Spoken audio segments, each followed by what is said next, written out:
I'm Alexa Schwerha with Campus Reform, and you're watching 5 Big Questions. Today I am joined by Campus Reform correspondent and the University of Texas at Austin sophomore, Sterling Mosley. Sterling also serves as the associate editor for the university's conservative campus publication, The Texas Horn. In his work, Sterling has been the boots on the ground for liberal bias on college campuses and has caught himself on the site of numerous leftist student protests that have occurred over the fall semester to push a progressive agenda. Sterling, thank you so much for joining today. Thank you for having me, Alexa. Good to be here. Of course. So at the University of Texas, you are often on the front lines of campus protests, reporting on the incidents both for campus reform, but also for the Texas Horn. One of the most notable examples I think I remember of you doing this is when you covered cops off campus storming a move-in event for new students in order to push for their demands. I have to ask, are all student protests like this? Well, frankly, a lot of them are very agitative, and they do about 30 or 40 students at each protest. And so we've had protests against the Kyle Rittenhouse verdict, for cops off campus, for support for Israel. There's a lot of protests that sort of take place that really end up voicing these leftist ideologies and leftist ideas. But ultimately, I like that because it shows the students here at UT and any passerbys just how bad their ideas are. And so, yeah, I would say that a lot of these protests do try to disrupt and agitate and do as much as they can to make as much noise as possible. But ultimately, I think that's to our advantage. Right, and that number does surprise me. 40 to 50 students is a lot of students taking the time out of their day to go and protest when, I'm sure they have other responsibilities that they have to focus on. So what do you think motivates these students to organize these demonstrations on campus? Well, I think it is a general sentiment that they want to get out their ideas as much as possible and sort of create the idea that they're being oppressed by whether it be the patriarchy or the institution or capitalism or imperialism.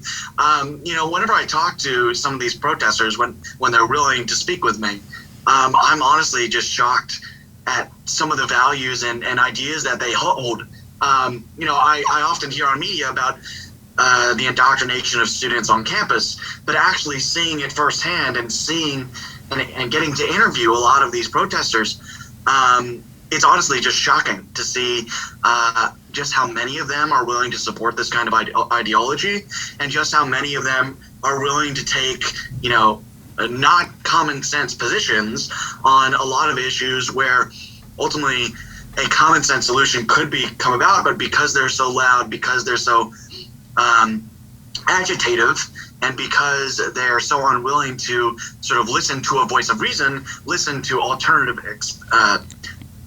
perspectives, they're unwilling to actually realize that common sense solution and come to that, problem solving skill. So I think that overall that these organizations, they do have a lot of support here on campus.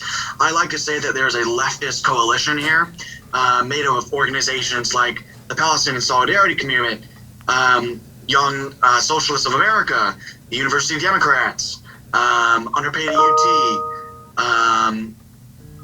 Cops Off Campus. There are a lot of organizations that basically maintain a leftist sort of perspective. And these organizations, they have leaders that are not just in these organizations that are leading these leftist groups, but also in student government. I'm a member of student government, and I see this nearly every single week, this same ideology permeating student government, not to mention everywhere on campus, frankly. Right, and leftist bias on college campuses, as a student, that's nothing new. And here at Campus Reform, we've covered numerous protests by college students that seek to bend the knee of the university on a variety of issues. Some examples include University of California, Davis, where students vandalized their own campus to protest the police. You saw this at Arizona State University, where students rallied on the idea that Kyle Rittenhouse might attend the university. And most recently, students at Kent State University held a virtual die-in to protest returning to in-person learning. Why do you think students take such disruptive actions in order to push their agenda? Well, I think it's, frankly, I don't think that their actual topics that they're trying to push has much evidence and support for their agenda. So that is why they're using these disruptive techniques to try to force administrations or other students or other teachers, professors to take actions that they want to be, taking place. For instance, one of the things that we had to do here on campus, I'm part of the Young Conservatives of Texas, and last year we put up a memorial for the unborn. Within a few hours, that memorial was completely demolished, and the flags were ripped up out of the ground. Our signs were vandalized. And it's all because these leftists, and we actually found some of their messages on Reddit online. It's because some of these leftists, frankly, don't have a solid argument to combat, the conservative or the pro-life or whatever sort of topic that they are against. They don't have valid arguments or are unwilling to sort of debate it out in the open in the public sphere. Rather, they'd much rather shut you down, shout you out, and ultimately ask you to leave when you try to ask questions or take photos or videos. So it's frankly, it's distressing to see the status that a lot of these leftists are taking here on campus and the climate that is prevalent on campus, because I see a lot of these things happening in places like California and other states around the country, but see it here in Texas, in the heart of a conservative state. It's a little distressing and shocking, frankly. I can imagine, and specifically at your University of Texas, you've seen a lot of spikes in protests on campus, specifically by one of the groups you mentioned earlier that I do want to focus in on, Cops Off Campus. Last semester alone, like we said, they disrupted a new student move-in event. They've advocated for cops to be removed from campus after a nearby shooting, and they protested against the Cal Rittenhouse verdict.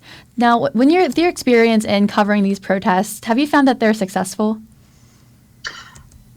No, they are not very successful at all. While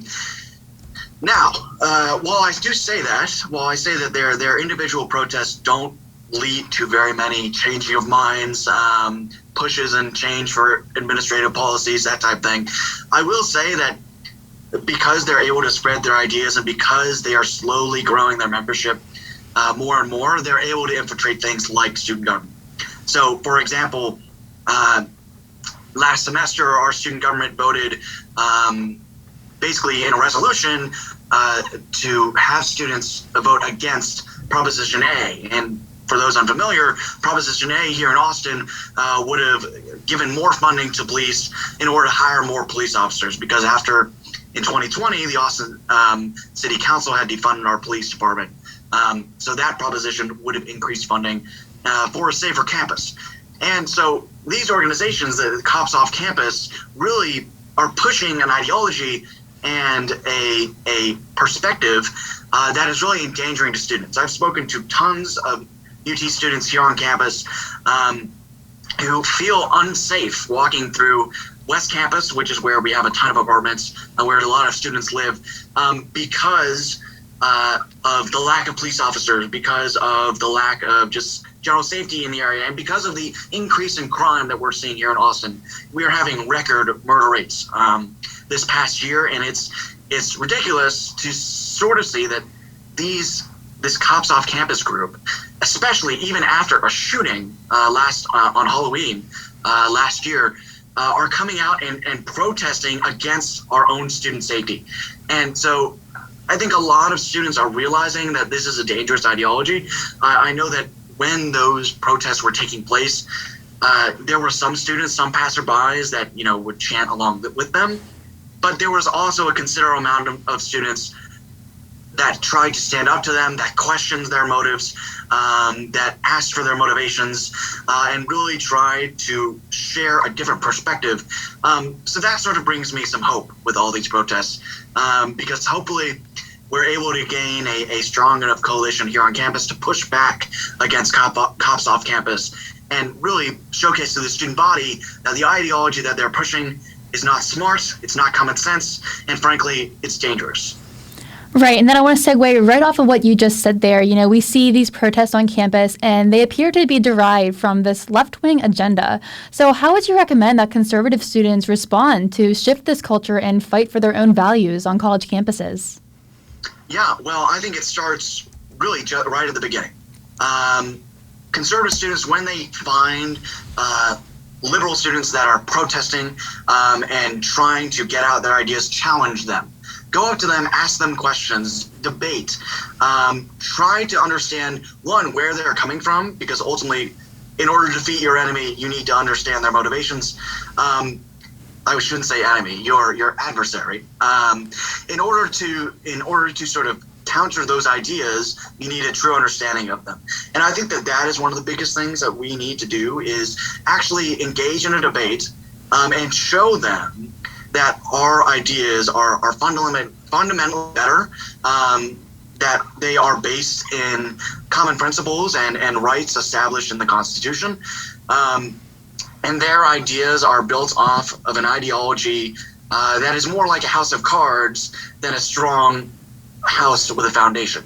So I think that conservative students should debate these leftist students. I think we should engage in more press activity, get out the word that these ideas are being spread on campus, so that not only college students understand the greater ramifications of these ideologues, but also the general public at large. And I think that conservative students finally need to organize and make protests that protest our own ideas, our own values, that showcase the things that we hold dear. Because I think that is also one of the strongest ways that we can promote our ideas and our values. Because frankly, here on campus, whether it's professors or administrators, you aren't going to get a conservative perspective. You need to go and seek out that conservative perspective yourself. And then once you find that within yourself that is the right way to go about things, that is the right path forward for not only your own values, your own future, but for the future of your campus and for your state and for your country, that is when you really need to dive in and really go after and support these beliefs and challenge those who wish to tear you down and silence you and suppress what you have to say. Because if we don't do that, then we won't win minds here on campus, and we won't ensure that the future of this country and the path forward is in the conservative direction. So ultimately, that's what I think conservatives on campus need to do and what we should do. Fantastic. Well, Sterling, keep up the great work, and thank you so much for coming on today. Thank you for having me.